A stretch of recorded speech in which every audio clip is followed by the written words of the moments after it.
أعوذ بالله من الشيطان الرجيم لا تعتذروا قد كفرتم بعد إيمانكم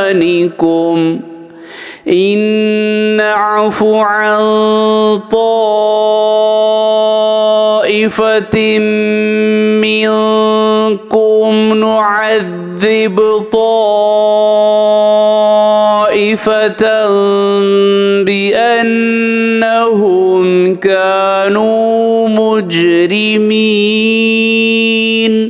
सूरत तौबा आयत नंबर 66। बहाने मत बनाओ तुम ईमान लाने के बाद कुफ्र करने लगे।